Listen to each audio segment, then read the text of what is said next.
கொழும்பில் வெற்றிகரமாக நடைபெற்ற நிதியியல் பிராந்திய ஆலோசனைக் கூட்டம். இலங்கை மத்திய வங்கியின் ஏற்பாட்டில் ஆசியாவுக்கான நிதியியல் உறுதிப்பாட்டு சபையின் பிராந்திய ஆலோசனைக் கூட்டம் கடந்த வாரம் கொழும்பில் வெற்றிகரமாக நடைபெற்றது.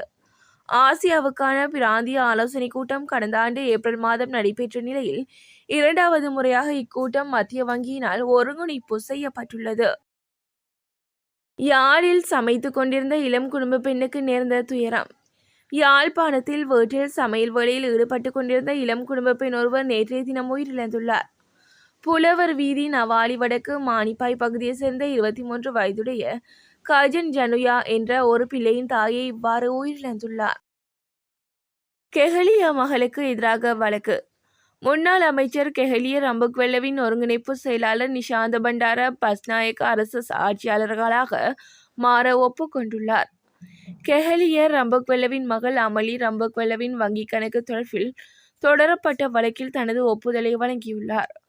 கொழும்பு நீதவான் தனுஜா லக்மாலி முன்னிலையில் சாட்சியம் வழங்கிய போதே இன்று அவர் நீதிமன்றக்கு அறிவித்துள்ளார்.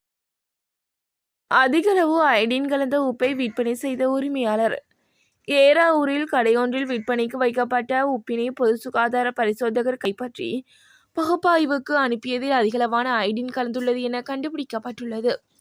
இதனையடுத்து கடை உரிமையாளராய் 10,000 ரூபாய் அபராதம் செலுத்துமாறு நேற்று திங்கட்கிழமை ஏறாவூர் சுற்றுலா நீதிமன்ற நீதவான் உத்தரவிட்டுள்ளார். அரபிக் கடலில் கவிழ்ந்த கப்பல். இந்தியாவின் தென் மாநிலமான கேரளாவில் இந்தியாவின் விழிஞ்சம் துறைமுகத்திலிருந்து புறப்பட்ட லைபீரிய கொடியுடன் கூடிய எண்ணெய் மற்றும் ஆபத்தான பொருட்களை ஏற்றி சென்ற கப்பல் அரபிக்கடலில் கவிழ்ந்து மூழ்கியதை அடுத்து அதிகாரிகள் அந்நாட்டு பொதுமக்களுக்கு எச்சரிக்கை விடுத்துள்ளனர். குறித்த விபத்தில் கப்பலில் இருந்த 24 பணியாளர்களும் இந்திய பாதுகாப்பு படையினரால் மீட்கப்பட்டுள்ளனர். உகந்தை மலையில் வள்ளிக்கு நேர்ந்த கதி. இலங்கையின் சிங்கள மற்றும் பௌத்தர்கள் தமிழர் தாயகத்தில் புத்த கோவில்கள் மற்றும் உட்கட்டமைப்புகளை விரிவுபடுத்துவதில் ஈடுபடுவது இதுவரை தொடர்கின்றன. இனப்படுகொலை முடிவுக்கு வந்ததை தொடர்ந்து இலங்கையின் அரசுகள் புத்த விரிவாக்க கொள்கையை தீவிரமாக பின்பற்றி வருவதாக குற்றச்சாட்டுக்களை முன்வைக்கின்றன.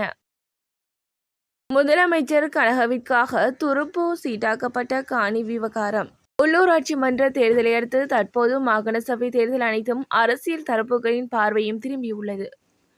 தென்னிலங்கை உட்பட வடக்கு மற்றும் கிழக்கிலும் நம்முடைய அரசியல் எதிர்காலத்தை நிலைநாட்ட சில அரசியல் தலைமைகள் இரகசியமாக பலதரப்பட்ட நடவடிக்கைகளை மேற்கொண்டு வருகின்றனர்.